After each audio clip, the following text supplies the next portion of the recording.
Meus irmãos, abramos a palavra de Deus em Atos capítulo 21, dando continuidade à série de exposições neste livro, que narra os atos do Espírito de Cristo através dos seus apóstolos e da sua igreja. Atos capítulo 21, nós leremos até o versículo 26. Atos 21, até o versículo 26.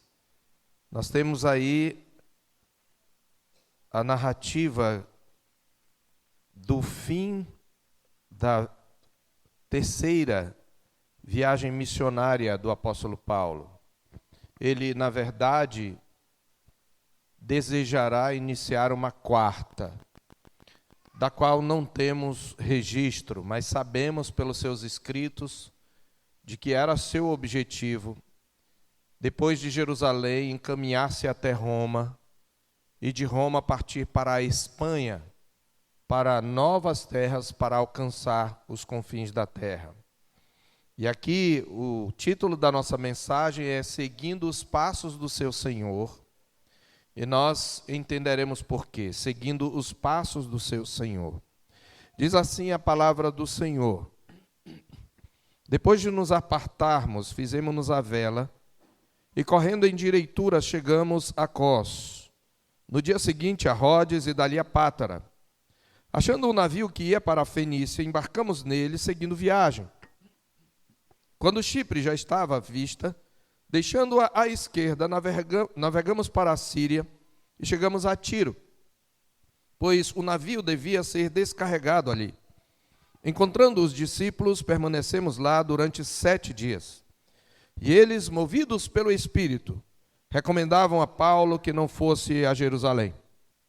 Passados aqueles dias, tendo-nos retirado, prosseguimos viagem, acompanhados por todos, cada um com sua mulher e filhos, até fora da cidade, ajoelhados na praia, oramos. E despedindo-nos uns dos outros, então embarcamos e eles voltaram para casa. Quanto a nós, concluindo a viagem de Tiro, chegamos a Ptolemaida, onde saudamos os irmãos, passando um dia com eles. No dia seguinte partimos e fomos para Cesareia. E entrando na casa de Filipe, o evangelista, que era um dos 7, ficamos com ele. Tinha este 4 filhas, donzelas, que profetizavam.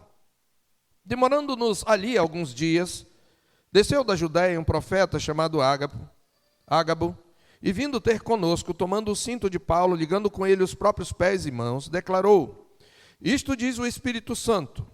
Assim os judeus em Jerusalém farão ao dono deste cinto e o entregarão nas mãos dos gentios.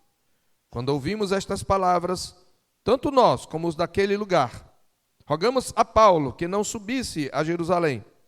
Então ele respondeu: Que fazeis chorando e quebrantando-me o coração? Pois estou pronto não só para ser preso, mas até para morrer em Jerusalém, pelo nome do Senhor Jesus. Como, porém, não o persuadimos, conformados dissemos: Faça-se a vontade do Senhor. Passados aqueles dias, tendo feito os preparativos, subimos para Jerusalém. E alguns dos discípulos também vieram de Cesareia conosco, trazendo consigo Mnaasson, natural de Chipre, velho discípulo, com quem nos deveríamos hospedar. Tendo nós chegado a Jerusalém, os irmãos nos receberam com alegria. No dia seguinte, Paulo foi conosco encontrar-se com Tiago, e todos os presbíteros se reuniram.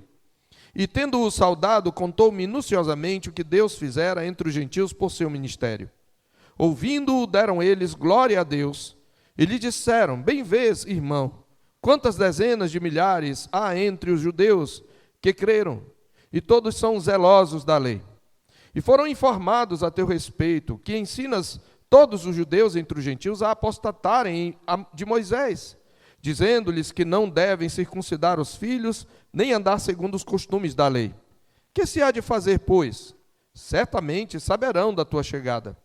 Faze, portanto, o que te vamos dizer. Estão entre nós 4 homens que voluntariamente aceitaram voto. Toma-os, purifica-te com eles e faz a despesa necessária para que raspem a cabeça. E saberão todos que não é verdade o que se diz a teu respeito. e que, pelo contrário, andas também tu mesmo guardando a lei. Quanto aos gentios que creram, já lhes transmitimos decisões para que se abstenham das coisas sacrificadas a ídolos, do sangue, da carne de animais sufocados e das relações sexuais ilícitas. Então, Paulo, tomando aqueles homens no dia seguinte, tendo-se purificado com eles, entrou no templo, acertando o cumprimento dos dias da purificação, até que se fizesse a oferta em favor de cada um deles. Amém. Nosso irmão presbítero Rogério já orou pela mensagem. Meus irmãos, o crente é um discípulo de Cristo. O discipulado é o projeto da vida de todo aquele que um dia professou a Jesus. Nós somos chamados para segui-lo. A vida cristã é uma vida de discipulado. É por isso que o verbo seguir é muito comum e é um dos verbos chaves nos evangelhos. Você lembra que quando o Senhor Jesus encontrou os discípulos, ele os dizia a cada um deles: segue-me.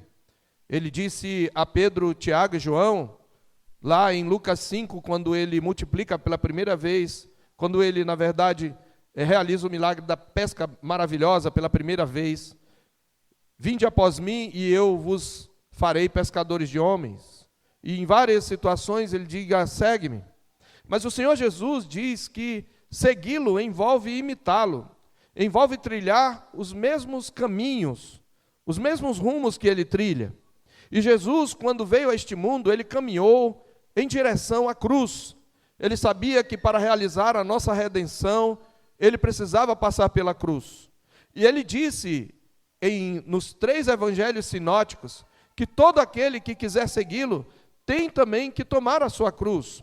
Uma dessas passagens é o primeiro volume dos livros de Lucas, né? Do livro de história de Lucas, que é o evangelho que leva seu nome.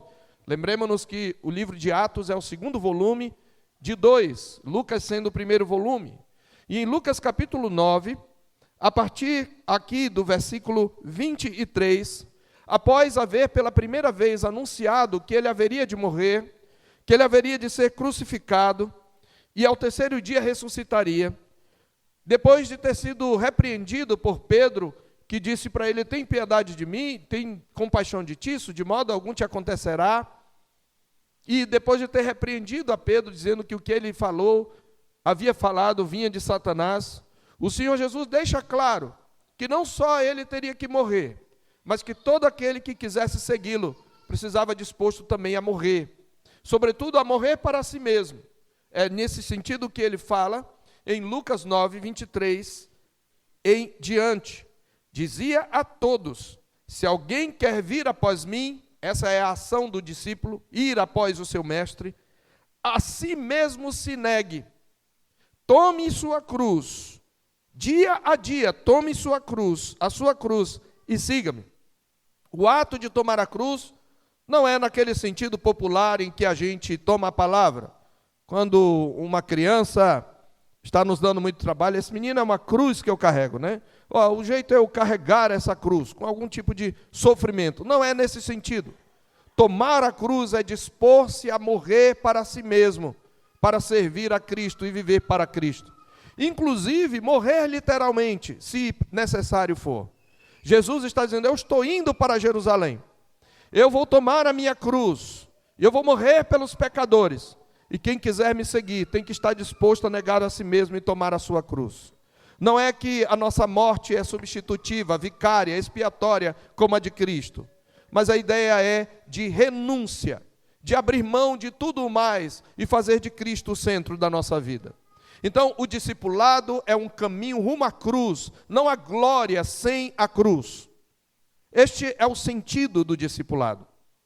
Meus irmãos, exatamente o que nós vemos aqui em Atos capítulo 21. Por isso eu intitulo Seguindo os Passos do Seu Senhor. A viagem de Paulo, agora, ele termina sua terceira viagem missionária. Ele está terminando sua terceira viagem missionária. E depois de concluir essa terceira viagem, ele resolve voltar para Jerusalém. E a viagem de Paulo de volta a Jerusalém, primeiramente demonstra o equilíbrio, o balanço do seu ministério. Porque enquanto alguns capítulos recentes enfatizaram o seu trabalho entre os gentios, devemos lembrar que o seu ministério começou entre os seus compatriotas judeus, tanto em Jerusalém, quando ele entrava e saía com os discípulos pregando o evangelho, logo após o encontro com Jesus em Damasco, e quando também ele chega em cada cidade ali, dos lugares por onde ele foi, ele começava anunciando aos judeus, porque ele entendia que o evangelho tinha que ser primeiro aos judeus. Então, ele começou entre os seus compatriotas judeus, ele depois partiu para os gentios, e agora ele deseja retornar a Jerusalém para prestar um relatório à igreja-mãe do seu trabalho entre os gentios. É isso que está no capítulo 20, versículo 16, porque Paulo já havia determinado não aportar em Éfeso, não querendo demorar-se na Ásia, porquanto se apressava com o intuito de passar o dia de Pentecostes em Jerusalém, caso lhe fosse possível. Você precisa prestar atenção em alguns artifícios literários que Lucas, um excelente escritor, está usando aqui. O que aconteceu no dia de Pentecostes? No dia de Pentecostes, cerca de 57 anos atrás, havia ocorrido, talvez eu esteja errado aqui no período, não era tudo isso, mas é que eu estou pensando no ano. Isso aqui era por volta do ano 47, 49. Mas alguns anos atrás havia ocorrido o Pentecostes. O que aconteceu no Pentecostes? A descida do Espírito Santo, o derramamento do Espírito Santo. E o que era a festa do Pentecostes? A festa do Pentecostes era uma festa de colheita, onde os israelitas colhiam as primícias, que eram um prenúncio de uma grande colheita. E foi exatamente nesse período que o Espírito Santo desceu sobre a igreja, como primícias de uma grande colheita, de discípulos que agora seriam conquistados pelo mundo afora. Não foi à toa que o derramamento do Espírito ocorreu no Pentecostes. E é significativo que Paulo determine passar o Pentecostes em Jerusalém. E o que ele está fazendo?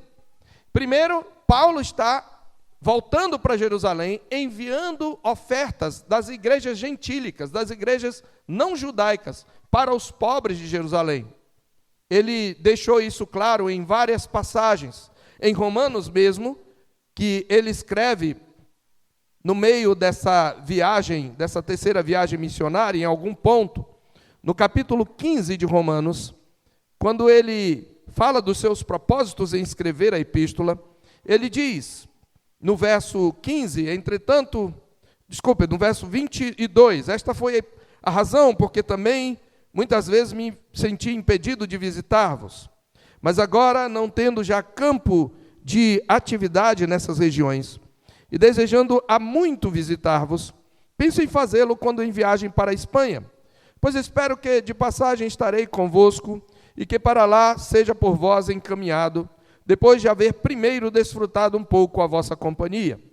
Mas agora estou de partida para Jerusalém, a serviço dos santos, porque aprouve a Macedônia e a Acaia levantar uma coleta em benefício dos pobres, dentre os santos que vivem em Jerusalém.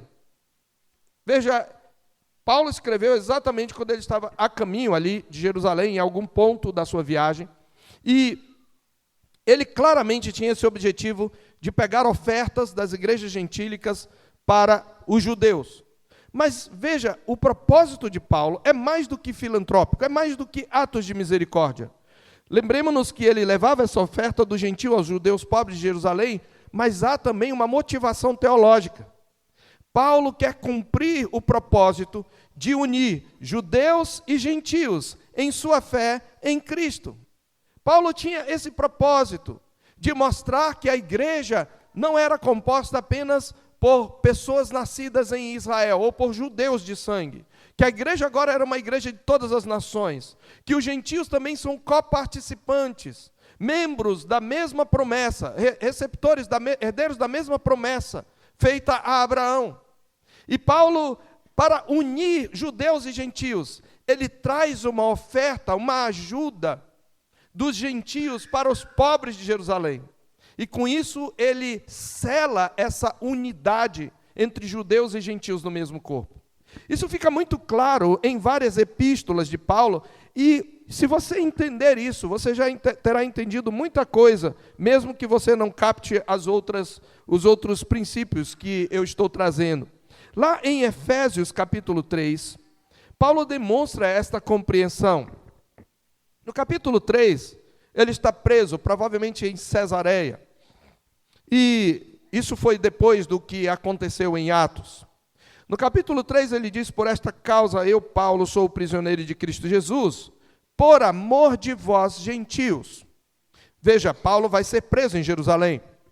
Depois ele vai para Cesareia e vai para Roma. E ele diz: por esta causa eu sou o prisioneiro de Cristo Jesus por amor de vós. Se é que tendes ouvido a respeito da dispensação da graça de Deus, a mim confiada para vós outros, para vocês gentios. Efésios eram gentios. Pois, segundo uma revelação, me foi dado conhecer o mistério, conforme escrevi há pouco resumidamente. Pelo que, quando ledes, podeis compreender o meu discernimento no mistério de Cristo, o qual em outras gerações não foi dado a conhecer aos filhos dos homens, mas agora foi revelado aos seus santos apóstolos e profetas no Espírito Santo. Qual é o mistério?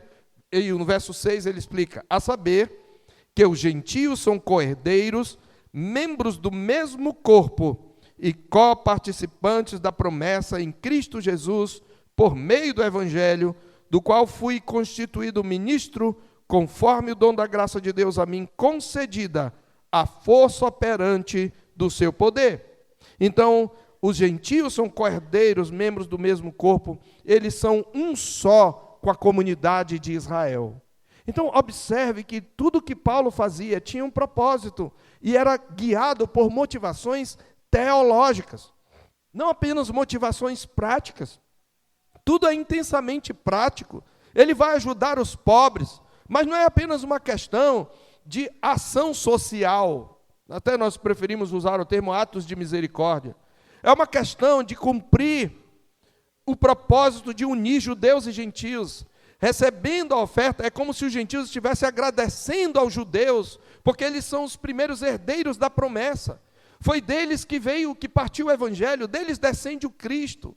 E os gentios estão demonstrando, e Paulo mesmo em Romanos, ele diz isso, voltando de novo para Romanos capítulo 15, ele fala isto, quando ele diz que ele tem que entregar essa oferta. Volte de novo para Romanos capítulo 15, ele diz no verso 27, isto lhes pareceu bem? E mesmo lhes são devedores, porque se os gentios têm sido participantes dos valores espirituais dos judeus, devem também servi-los com bens materiais.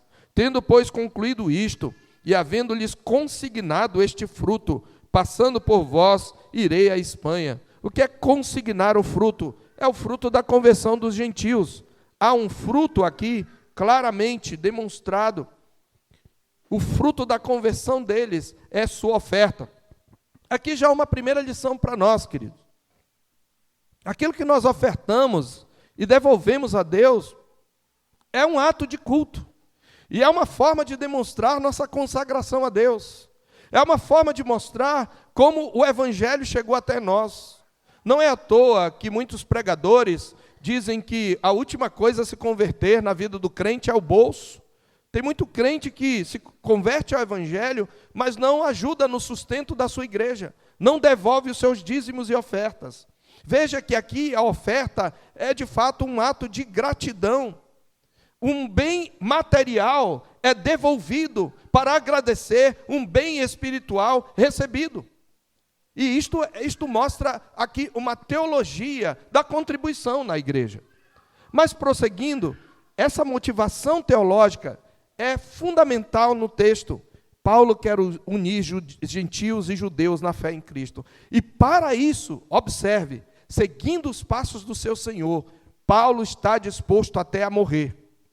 E é isso que nós vamos ver ao longo da sua caminhada a Jerusalém. A sua morte é antecipada. Ele é avisado de que ele vai ser preso ali. Na verdade, ele não vai morrer, desculpe, o seu sofrimento e uma possível morte, porque não se sabia com certeza se ele ia morrer, mas estava ameaçado, ele seria ameaçado de morte ali. Mas para Paulo, ele está disposto a morrer para completar sua carreira, de pregar aos gentios o evangelho das insondáveis riquezas de Cristo, e de unir os gentios à comunidade da aliança. Então é nesse contexto que Paulo segue os passos do seu Senhor. E eu quero dividir esta história, ou esta narrativa, em 4 cenas, e eu gosto de intitular as cenas para facilitar a quem está anotando. E a primeira divisão, ela tem não a ver com esse seguir os passos de Jesus, mas com os resultados disso. Eu intitulo A Videira Frutífera Crescendo no Mundo. Os versos 1 a 15 é o que nós vamos ver. A igreja é uma videira frutífera. Jesus diz em João 15 que ele é a videira, mas a igreja, os discípulos são os ramos, portanto eles também são videira. Então eu estou falando aqui a videira frutífera crescendo no mundo. É o próprio Cristo fazendo-se conhecido no mundo e ganhando discípulos. E nesse trecho, dos versos 1 a 15, nós temos alguns registros dignos de nota.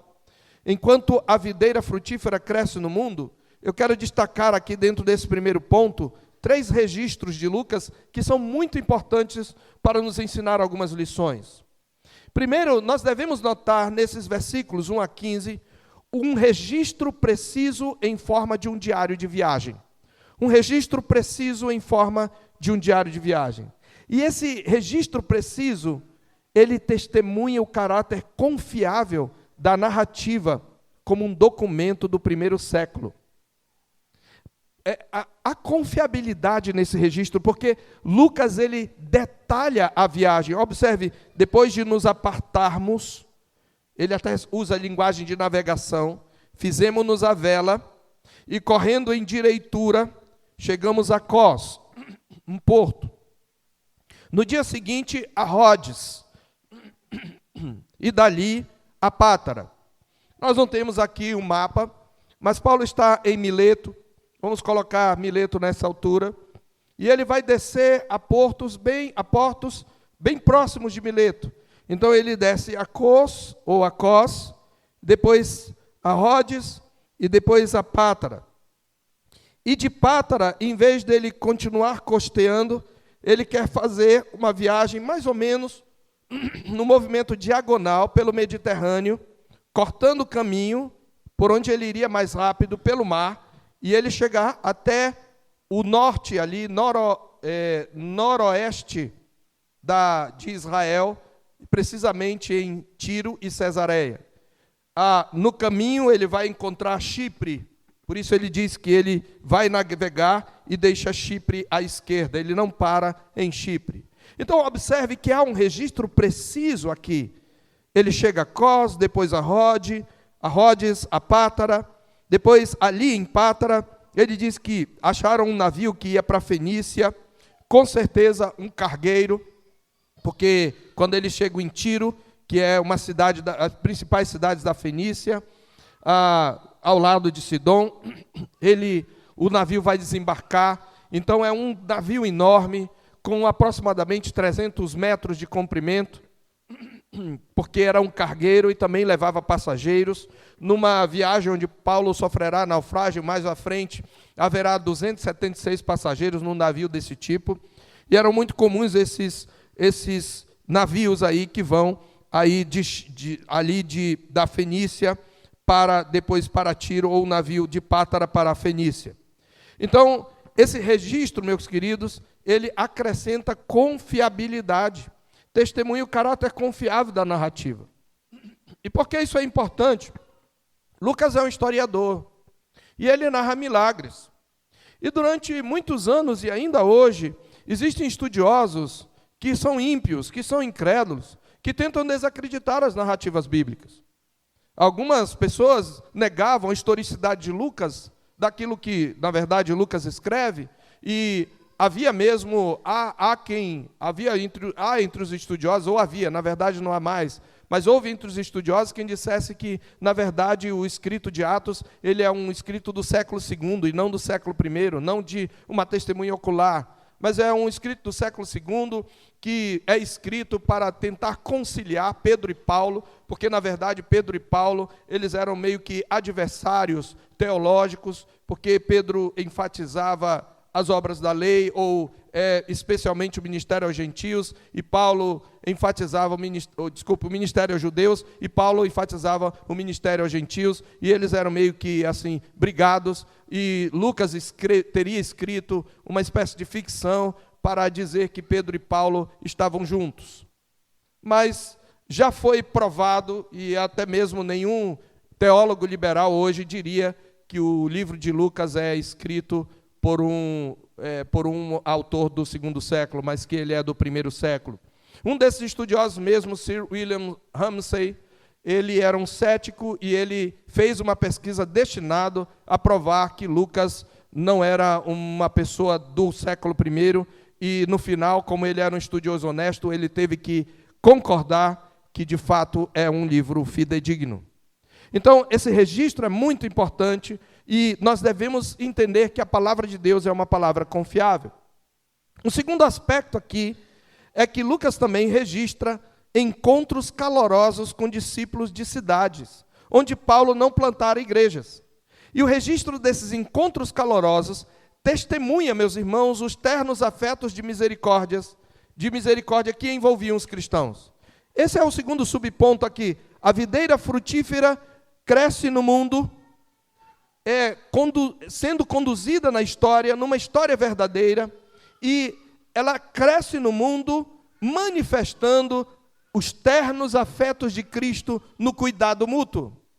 E você vai ver isso claramente, porque diz que quando eles embarcaram nesse navio, no verso 2, eles seguiram viagem, e quando Chipre já estava aparecendo à vista, eles avistaram a ilha de Chipre, deixando-a à esquerda, aqui da perspectiva dos irmãos. Chipre ficou para a esquerda, eles desceram e navegaram até a Síria.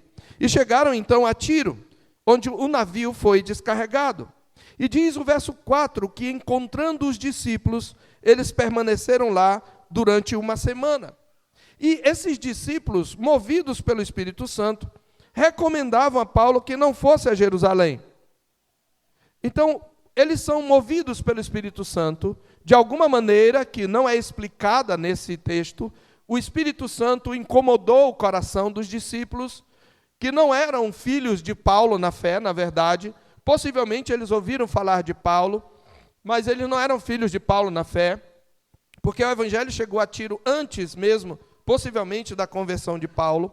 Mas eram discípulos que estavam aqui com sua família. Já vamos falar sobre esse ponto aí. Mas isso mostra os afetos dele por Paulo. O Espírito lhes mostra, ou lhes faz sentir, que em Jerusalém Paulo vai sofrer, que ele vai enfrentar perigos de morte. Não que ele vai morrer, mas que ele vai sofrer e enfrentar perigos de morte, o que os leva a deduzir que ele poderia morrer. E eles então recomendavam Paulo, não vá para Jerusalém.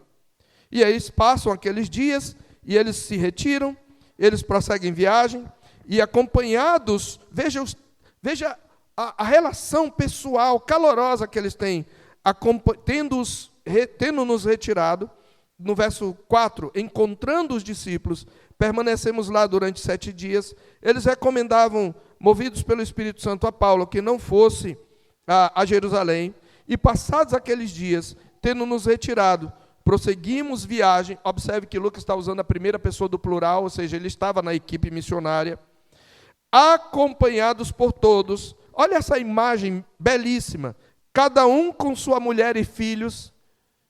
Alguma igreja em Tiro, era possível que não houvesse só uma igreja, as igrejas elas se reuniam nas casas maiores, mas é uma igreja inteira, local, que vai com Paulo para a praia, cada um com sua mulher e filhos. Eles acompanharam a Paulo andando até fora da cidade, até a beira-mar, onde Paulo deveria entrar no navio.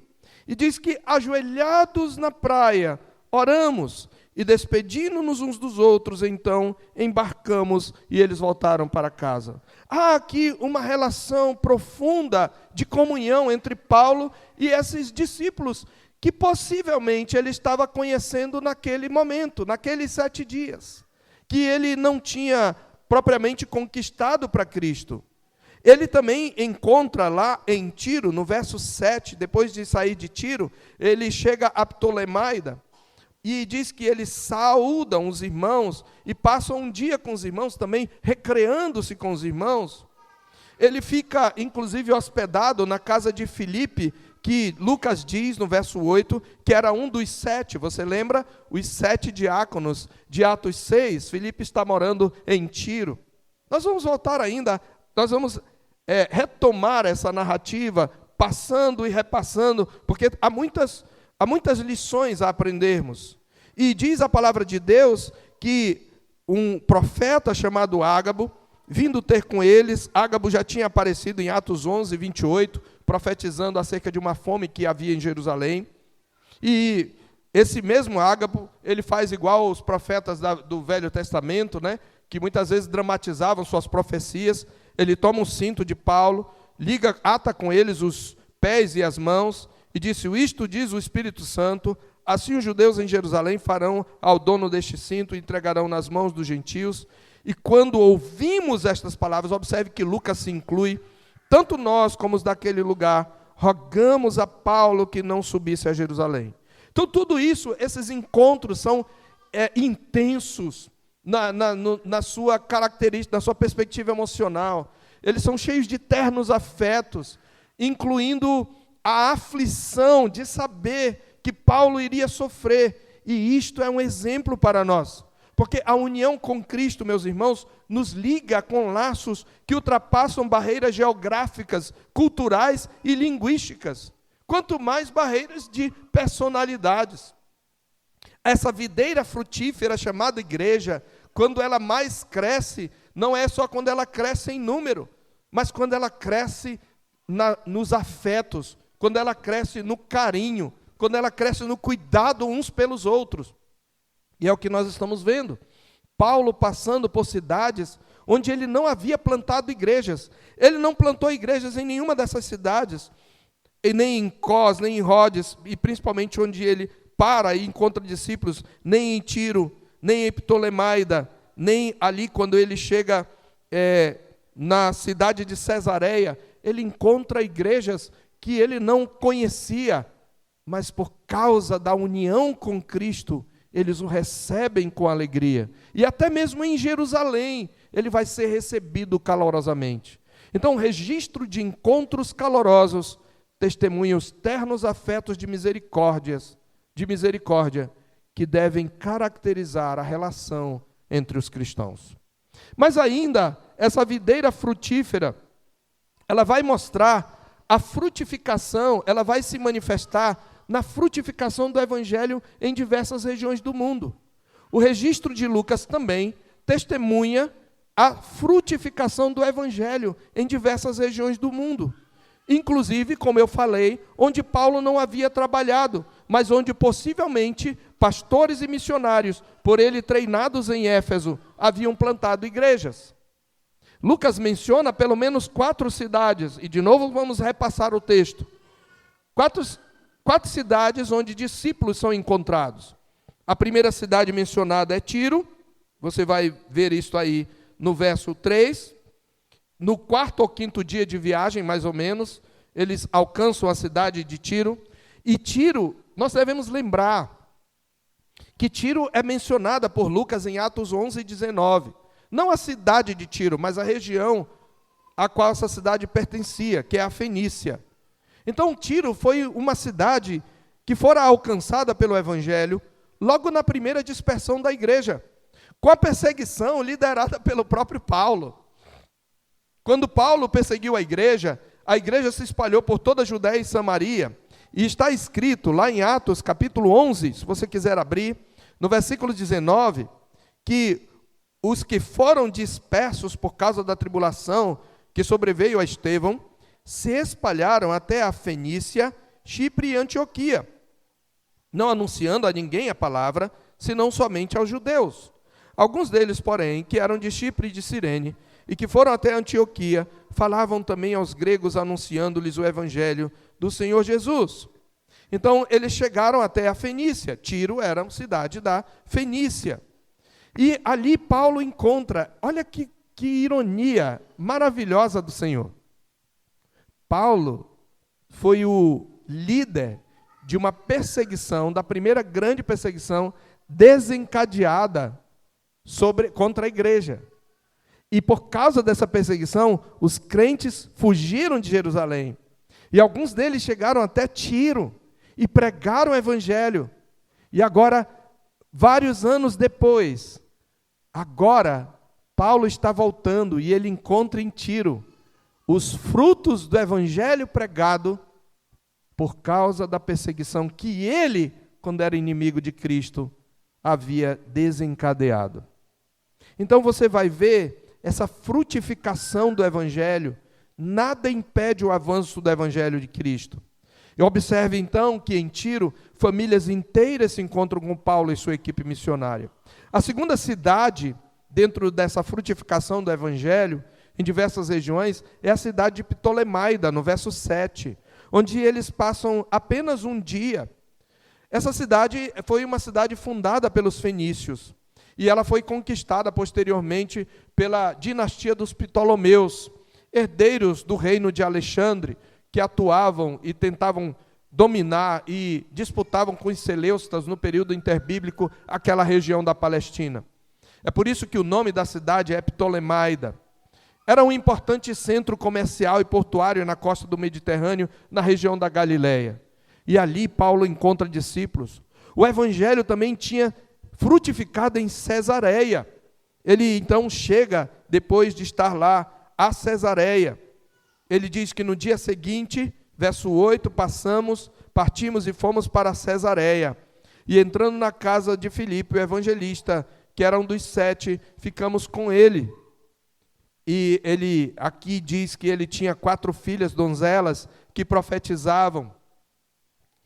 Você lembra que Cesareia é de fato a cidade onde o diácono e evangelista Filipe se instalara depois de ter evangelizado o eunuco. Filipe era diácono, mas aqui ele é chamado de evangelista. Por quê? Porque ele andou pelo mundo até essa cidade de Cesareia pregando o evangelho. Abra lá e veja em Atos capítulo 8, versículo 40. Diz assim, quando ele evangelizou o eunuco: mas Filipe veio achar-se em Azoto, e passando além, evangelizava todas as cidades até chegar a Cesareia. Até chegar a Cesareia. Então, ali, Filipe, então, ele se instalou. E certamente, ele ajudou a fundar uma igreja ali naquele lugar. E é possível até que cuidasse daquela igreja. Então veja como o evangelho frutificou. Filipe está hospedando. É possível que Filipe tenha hospedado a igreja lá. Então ele chega aí. Veja o evangelho frutificando. E por fim, o evangelho chegou até Chipre. Nós sabemos que Barnabé era de Chipre. E que Barnabé voltou para Chipre quando houve aquela briga com Paulo. E embora eles não tenham chegado a Chipre, um homem de Chipre, um discípulo de Chipre, vem até eles, vem se encontrar com a equipe, verso 15. Passado aqueles dias, tendo feito os preparativos, subimos para Jerusalém, e alguns dos discípulos também vieram de Cesareia conosco, trazendo consigo Naasson. Naasson era natural de Chipre, velho discípulo, portanto um discípulo que tinha vindo para aquele lugar, para aquele lugar para juntar-se à equipe missionária. Era por volta aí do ano 50 depois de Cristo, quando Paulo está fazendo essa terceira viagem missionária entre 49 e 50. É por isso que eu me confundi quando eu falei sobre os anos. Não era que fazia 40 e poucos anos, mas que era mais ou menos o ano 49, nessa terceira visita, possivelmente, entre 50 e 53 e 54, alguma coisa assim. Então, meus irmãos, nós vimos aqui a videira frutificando e crescendo no mundo. Então, o segundo ponto da nossa mensagem, eu intitulo exatamente o que seria o ponto principal. O discípulo toma a sua cruz, seguindo os passos do seu Senhor e Mestre. Então, o discípulo toma a sua cruz, seguindo os passos do seu Senhor e Mestre. É isso que nós vamos encontrar nessa mesma narrativa. Vamos voltar um pouquinho. Você vai ver que Lucas, em sua narrativa de viagem, ressalta a preocupação dos discípulos com a iminência dos sofrimentos de Paulo em Jerusalém, antecipada pelo Espírito Santo. Quando uma informação se repete, o autor está querendo chamar a atenção para aquela informação. E nós já tínhamos visto, primeiramente, observe no capítulo 20, versos 22 e 23, o testemunho do próprio Paulo aos presbíteros de Éfeso. Ele havia dito para eles: e agora, constrangido em meu espírito, vou para Jerusalém, não sabendo o que ali me acontecerá, senão que pelo Espírito Santo, de cidade em cidade, me assegura que me esperam cadeias e tribulações. Então, o Espírito Santo já havia dito: Paulo, lá em Jerusalém, você vai passar por muita tribulação e você vai ser preso. Porém, olha o que Paulo diz: em nada considero a vida preciosa para mim mesmo, contanto que complete a minha carreira, o ministério que recebi do Senhor Jesus para testemunhar o evangelho da graça de Deus. E qual era a melhor forma de Paulo testemunhar o evangelho da graça de Deus? Anunciar o evangelho aos gentios e depois voltar para Jerusalém e informar a igreja mãe, a igreja dos judeus, que os gentios ouviram o evangelho, se converteram e que eles também agora são herdeiros da promessa. Essa é a carreira de Paulo, como ele disse em Efésios, como nós lemos. Então Lucas, ele está... E aí depois você tem, numa segunda menção, no verso 4, nós já mencionamos isso, mas voltemos lá. Movidos pelo Espírito, recomendavam a Paulo que não fosse a Jerusalém. E depois, quando eles chegam de novo ali na cidade de Cesareia, diz que Ágabo então faz aquela declaração: e assim farão em Jerusalém ao dono deste cinto, e o entregarão nas mãos dos gentios. Quando ouvimos estas palavras, tanto nós como os daquele lugar, rogamos a Paulo que não subisse a Jerusalém. Talvez, se você estiver prestando atenção e tenha lido o texto, você possa perguntar: mas se o Espírito Santo está avisando, se é dito aqui no verso 4, que as pessoas que recomendavam a Paulo para não ir a Jerusalém eram movidas pelo Espírito Santo, então Paulo foi desobediente ao Espírito Santo? O Espírito Santo não queria que Paulo fosse para Jerusalém? Não se trata disso. O que o Espírito de Deus estava revelando a esses irmãos é que Paulo sofreria muito em Jerusalém e que ele seria preso. O Espírito não disse para eles que ele não deveria ir. Mas você sabe, quando Deus fala a nós, mesmo hoje pela sua palavra, são muitas as vezes em que Deus fala alguma coisa, mas nós somos precipitados. Às vezes Deus nos diz na sua palavra o que devemos fazer, mas nós não lemos todo o contexto, não lemos toda a palavra, e não lemos o como de Deus, e às vezes nos precipitamos. Mas Deus falou isso. Não, mas noutra passagem Deus falou como você deve fazer. Então Deus disse o que iria acontecer, mas Deus não disse para eles que Paulo não deveria ir. Eles é que temiam pela vida de Paulo. Paulo tinha certeza de que Deus queria que ele fosse para Jerusalém. Mas o Espírito Santo está dizendo: você vai sofrer. E por que o Espírito está dizendo isso? Porque Paulo precisa seguir os passos do seu Senhor. Veja, são os mesmos passos de Cristo. Ele está indo para Jerusalém para sofrer Sofrer pelo quê? Sofrer para que os gentios sejam incluídos no Evangelho, nas promessas do Evangelho, à comunidade da aliança. Então, existe essa preocupação dos discípulos. Lucas fala no capítulo 20, verso 22, ele fala no capítulo 21, verso 4, e depois no capítulo 21, do verso 10 até o verso 14. Lucas está dizendo, ele está enfatizando para nós, Paulo está indo para Jerusalém para sofrer, e o Espírito de Deus está dizendo que ele vai sofrer, e por isso os irmãos não querem, mas ele sabe que ele precisa seguir os passos do seu Senhor, ele sabe que ele precisa caminhar a caminho da cruz, embora ele não vá morrer ali em Jerusalém, mas ele não sabe exatamente o que vai acontecer ali, apenas que ele vai sofrer tribulações. E ele que já havia falado que em nada considerava a vida preciosa para si mesmo, no versículo 24 do capítulo 20, aqui de novo ele diz, veja no verso 13, eles diziam, nós rogamos a Paulo que não subisse a Jerusalém. E olha o que ele responde, que fazeis chorando? Eles estavam chorando. Paulo, não vá, Paulo. Está muito claro que você vai sofrer lá, você vai ser preso. Você imagina um grupo de discípulos, inclusive a equipe missionária, inclusive Lucas, porque ele está usando a primeira pessoa. Não vá, Paulo, por favor, não vá. Você vai morrer, você é importante.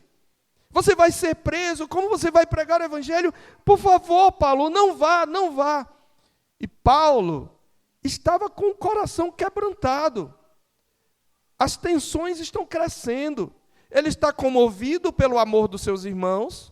Ele está apreensivo com o que vai acontecer lá. Mas ele se recusa a recuar. Ele pôs a mão no arado. E ele sabe que quem põe a mão no arado e olha para trás não é digno do reino de Deus. E aí ele meio que dá uma espécie de desabafo aqui, de brado, né? Que fazeis chorando e quebrantando-me o coração? Parem com isso.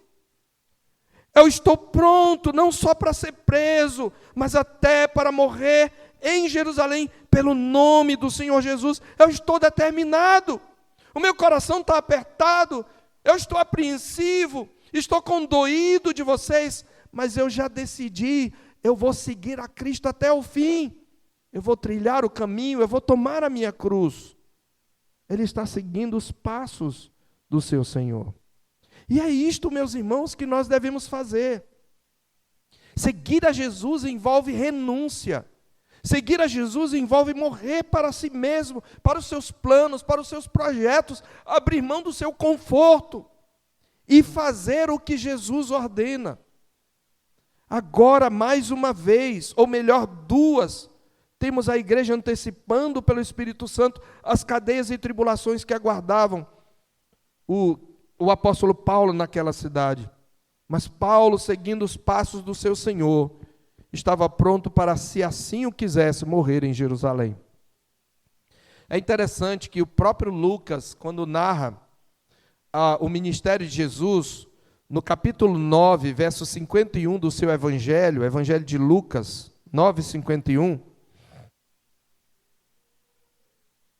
nesse trecho, a partir desse trecho, inicia-se o que os estudiosos chamam de narrativa de viagem.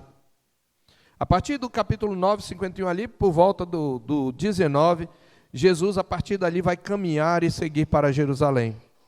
E o 9:51 é significativo, porque lá está escrito, aconteceu que ao se completarem os dias em que devia ele ser assunto ao céu, manifestou no semblante a intrépida resolução de ir para Jerusalém. E depois daí, mais umas 2 ou 3 vezes, o Lucas vai usar a expressão, indo eles de caminho, verso 57, indo eles caminho fora, alguém lhe disse, seguir-te-ei para onde quer que fores. Depois, no versículo 38 do capítulo 10, indo eles de caminho, entrou Jesus num povoado, e certa mulher chamada Marta hospedou-o na sua casa. Então, Lucas está sempre dizendo que Jesus está a caminho de Jerusalém. Paulo está trilhando o mesmo caminho. Ele não vai morrer de maneira substitutiva, expiatória. Ele nem sequer vai morrer ainda, mas ele vai sofrer pelo bem da igreja, para que judeus e gentios sejam unidos. Uma terceira cena é o que eu chamo de a videira frutífera pujante em Jerusalém. Nós vamos tratar disso mais na próxima mensagem, mas eu quero só mostrar aqui que quando ele chega a Jerusalém, ele faz um relatório. Verso 17. Tendo nós chegado a Jerusalém, os irmãos nos receberam com alegria. Veja os ternos afetos aqui. No dia seguinte, Paulo foi conosco a encontrar-se com Tiago e todos os presbíteros se reuniram. Observe que não são mencionados apóstolos. É possível que os apóstolos tivessem até já saído de Jerusalém, estivessem em outras cidades evangelizando. Mas quem estão? Nós falamos que os apóstolos deixaram um legado e os sucessores deles são os presbíteros, que não tem mais aquela mesma autoridade dos apóstolos, mas a autoridade deles está nas Escrituras. E agora você tem Tiago e os presbíteros, e Tiago aqui não é o apóstolo, esse Tiago é o irmão de Jesus, agora convertido, o mesmo autor da carta de Tiago. E Tiago era um líder ali em Jerusalém. E todos os presbíteros, então o conselho se reuniu. E tendo-os saudado, contou minuciosamente, observe aí, verso 19, ele deu um relatório minucioso. De quê? Não do que Paulo havia feito, não dos milagres que ele fez, mas do que Deus fizera entre os gentios por seu ministério. Observe a precisão do relato de Paulo. Ele não falou dos seus feitos, ele não falou de si. Ele está falando do que Deus fez entre os gentios, e que diz que, ouvindo os judeus, deram glória a Deus e lhe disseram: bem vês, irmãos, quantas dezenas de milhares há entre os judeus que creram, e todos são zelosos da lei. Quantas dezenas de milhares? Com certeza havia mais de duas. Havia mais de 20.000 crentes em Jerusalém. A igreja está pujante. Você lembra quando tudo começou? Quase 3.000, depois quase 5.000, agora muito mais do que 20.000, talvez 30. A igreja está avançando. Apesar de todas as dificuldades, de todas as tribulações, de toda a oposição, nada pode impedir o avanço do reino de Cristo. Então, essa videira frutífera, ele faz um relatório dos feitos de Deus, mas há um problema e as tensões começam. Tiago avisa que os judeus que creram são todos zelosos da lei. Isso porque o judeu não deixou de cumprir algumas leis cerimoniais. Ele continuava seguindo como parte da sua cultura. E ele não era proibido de fazê-lo. O problema começava quando um judeu queria obrigar o gentio a fazer a mesma coisa e condicionava isso à salvação. Esse era o problema. E essa era a briga de Paulo. Mas os próprios judeus, eles continuaram fazendo alguns votos, guardando dias e meses. Paulo vai tratar disso na carta aos Romanos, capítulo 14. Um julga iguais todos os dias, outro guarda alguns dias. Um crê que de tudo pode comer, mas o débil come legumes. Ele está tratando exatamente dessa questão. E aí Tiago diz, olha, essas pessoas, esses judeus zelosos da lei, que são crentes, eles foram informados a teu respeito, aqui há uma informação caluniosa, que ensinas todos os judeus entre os gentios a apostatarem de Moisés, dizendo-lhes que não devem circuncidar os filhos, nem andar segundo os costumes da lei. Ora, Paulo nunca ensinou isso. Veja qual é a calúnia. Eles estavam dizendo que Paulo estava falando para os judeus que não era mais para circuncidar os filhos, nem guardar as leis dietárias, como não comer carne de porco e outras coisas. Mas Paulo nunca fez isso. Que se há de fazer? Certamente saberão da tua chegada. Então Paulo mostra para eles que você é zeloso da lei. Faze, portanto, o que te vamos dizer. E Tiago já tinha arquitetado tudo. Estão entre nós 4 homens que voluntariamente aceitaram o voto. O voto aqui é o voto de Nazireu, que pelo qual o judeu rapava a cabeça, e ele deixava, aliás, crescer o cabelo, e durante os dias do voto de nazireado ele não podia beber vinho, nem bebida forte, nem sequer comer o fruto da videira, e isso era uma forma de consagração a Deus, e ao final daqueles dias ele rapava a cabeça, ele oferecia um sacrifício, e ele ali oferecia inclusive os cabelos que eram queimados ali, juntamente com o sacrifício de um carneiro, e essa é uma espécie de voto de consagração. E aí Tiago diz, olha, toma-os, purifica-te com eles. Por que purifica-te? Paulo tinha vindo de cidades gentílicas. E um judeu praticante, quando ele chegava em Jerusalém, vindo de cidades gentílicas, essas cidades eram consideradas cerimonialmente imundas. Então eles precisavam se purificar para poder entrar no templo. Tinha algumas lavagens que eles praticavam. Faze a despesa necessária para que raspem a cabeça, e saberão todos que não é verdade o que se diz a teu respeito, e que, pelo contrário, andas também tu mesmo guardando a lei. Quanto aos gentios que creram, já lhes transmitimos decisões para que se abstenham das coisas sacrificadas a ídolos, do sangue e da carne de animais sufocados e das relações sexuais ilícitas. Tiago está mencionando aquela decisão do concílio de Jerusalém. Os gentios já têm instruções. Então Paulo, tomando aqueles homens no dia seguinte, tendo se purificado com eles, entrou no templo, acertando o cumprimento dos dias da purificação, até que se fizesse oferta em favor de cada um deles. Paulo seguiu. E por que Paulo está fazendo isto? Depois a gente vai ver que a coisa não deu muito certo, não. Porque chegaram judeus lá de Éfeso, da Ásia, e começaram a dizer que Paulo tinha introduzido os gentios no templo. Mas isso fica para outra mensagem. Mas por que Paulo dizia isso? De novo, Paulo tem sempre motivação teológica. Em 1 Coríntios 9, ele explica. Eu peço que você abra lá, já estamos chegando ao final. Verso 19. 1 Coríntios 9, verso 19. Porque sendo livre de todos, fiz-me escravo de todos, a fim de ganhar o maior número possível. Procedi para com os judeus como judeu. Você lembra que quando ele passou por Listra, ele mandou circuncidar Timóteo, porque Timóteo era filho de uma judia com um grego. E ele mandou circuncidar Timóteo para que ele não fosse rejeitado entre os judeus quando ele chegasse nas cidades. Ele diz, procedi para com os judeus como judeu, a fim de ganhar os judeus, para os que vivem sob o regime da lei, como se eu mesmo assim vivesse, para ganhar os que vivem debaixo da lei, embora não esteja eu debaixo da lei. Aos sem lei, os gentios, como se eu mesmo o fosse, não estando sem lei, para com Deus, mas debaixo da lei de Cristo, para ganhar os que vivem fora do regime da lei. Então, quando ele estava com gentios, ele vivia como um gentio. E não é que ele era camaleônico, não. É que ele queria ganhar os gentios. Ele era livre em Cristo. Ele sabia que não tinha mais problema comer carne de porco ou outro animal imundo. Não precisava mais aqueles ritos de purificação. Mas entre os judeus isso traria escândalo, ofenderia a consciência de irmãos, que nunca iam dissociar-se desses costumes culturais. E Paulo foi sensível, ele abria mão da sua liberdade, porque ele queria pregar o evangelho. Por isso ele diz no verso 22, fiz-me de fraco para com os fracos, com o fim de ganhar os fracos. Fiz-me tudo para com todos, com o fim de, todos os modos, salvar alguns. Tudo faço por causa do evangelho, com o fim de me tornar cooperador com ele. Paulo estava disposto a abrir mão da sua liberdade em Cristo, por amor dos seus irmãos judeus e também por amor dos seus irmãos gentios. O que importa para ele é terminar a sua carreira.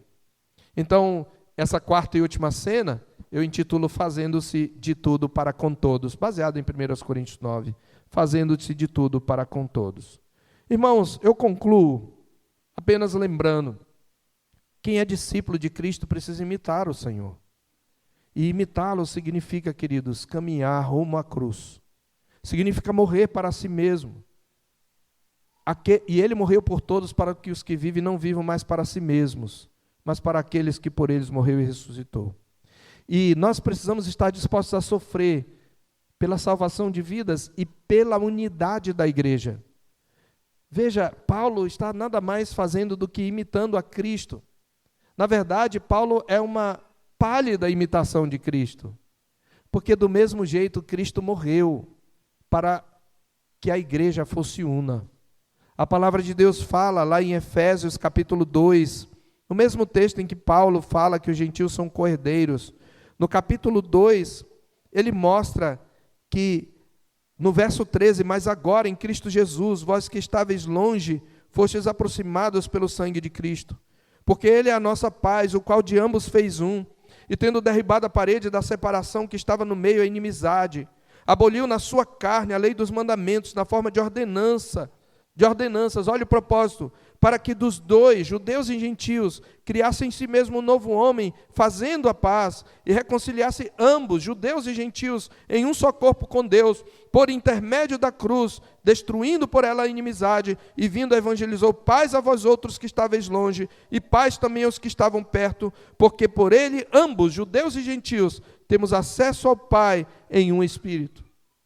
Foi Cristo quem sofreu, foi Cristo quem morreu, para que judeus e gentios estivessem juntos, para que pessoas diferentes, de diversas culturas, de diversas origens, de diversas classes sociais, não importa o sexo, a classe social, elas fossem um só em Cristo. E todo aquele que segue a Jesus precisa estar disposto a entregar sua vida para que a igreja seja una. E esta é a grande lição que nós aprendemos, queridos. Que o Senhor Deus nos faça seguidores de Cristo, seguindo os seus passos, mesmo que isso nos custe sofrimento. Você está disposto a sofrer pelo bem da igreja, pela honra de Cristo? Ora, não precisa você esperar uma perseguição para fazer isso. Isso começa quando você é ofendido, quando você fica magoado com o irmão e se dispõe a perdoá-lo. Quando você reconcilia irmãos que estão brigados entre si, e você está disposto a sofrer para perdoar, engolindo a afronta, sofrendo o dano. Essas são formas mais comuns de nós estarmos dispostos a carregar a nossa cruz.